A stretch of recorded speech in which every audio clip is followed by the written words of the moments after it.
field of helping others, which is obviously really passionate for you to help others.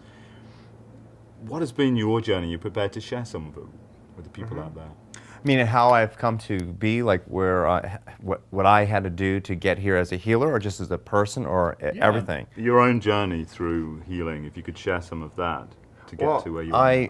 I grew up in a home with extreme dichotomies. I grew up with a father who's a New York Jew from the Bronx. He was in 3 major wars, and so he suffered with post-traumatic stress disorder. So there's a lot of anger and yelling in our home. And my mother, who's Buddhist, she's like more mellow, loving, sensitive, not submissive by far. I mean, if my father really pushes her too far, she just will not talk to him, like, you know. And but just those dichotomies, experiencing both the black and the white, you know, those extremes made me kind of look at life from that perspective of like, they all stem from the same place. Because my father, while he might be displaying anger and frustration or whatever it is that in that there's good intentions. He's trying to do the best that he can. He's in pain. In other words, even in anger and pain, there's still light, there's still love. It's come from the same source. It's just coming at a person from a different perspective and angle. And where someone who's more gentle and kind, it's come from the same place too. And as you know already, someone could be speaking really calmly to you, and yet deep down inside, they're like throwing little spears at you. So it doesn't matter.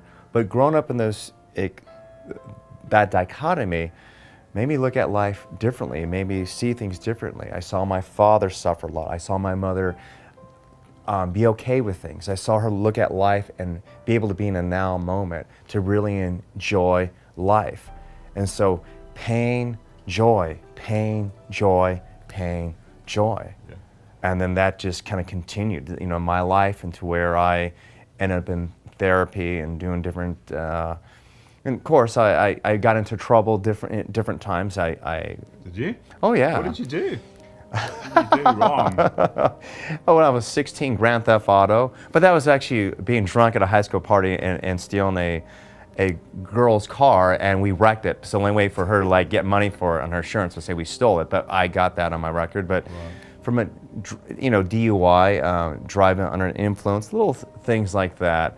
But it just, I remember had to go to AA classes and see a counselor. And I just remember a very profound thing. That's what actually would embark me on really seeking the deeper therapy, is that I remember the counselor, and his name was Jim, and he said, because I don't know if you're an alcoholic. And he goes, maybe you don't have a drinking problem, but you seem to create problems when you drink. And it was true. And so I went, wow. And so I started digging a little deeper. I loved that. So I always say that to people too in my private practice when they're like, maybe they're a little bit in denial. They just hate that word, you know, alcoholic. Right. And so I say the same thing. I'm like, I don't know. I says, you seem to get in fights with your boyfriend. You seem to go into work late. It seems like when you drink, you create problems. Yeah. So why did you do those things?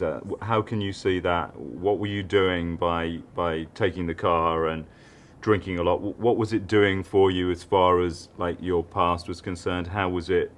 What was happening for you?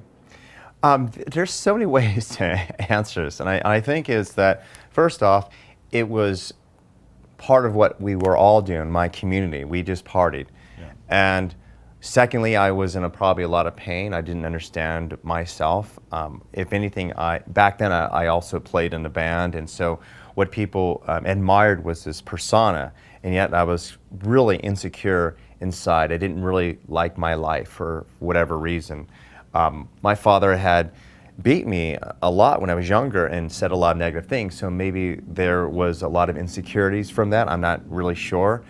I also grew up in a neighborhood where I looked even more Asian back then. I'm actually half Japanese. Oh, yeah. And so I used to get picked on a little bit too. So just feeling different, discriminated against. Yeah. It changed later on, but that might be a reason also. Maybe part of the drinking, part of just being rowdy, whatever it was part of me exercising that also.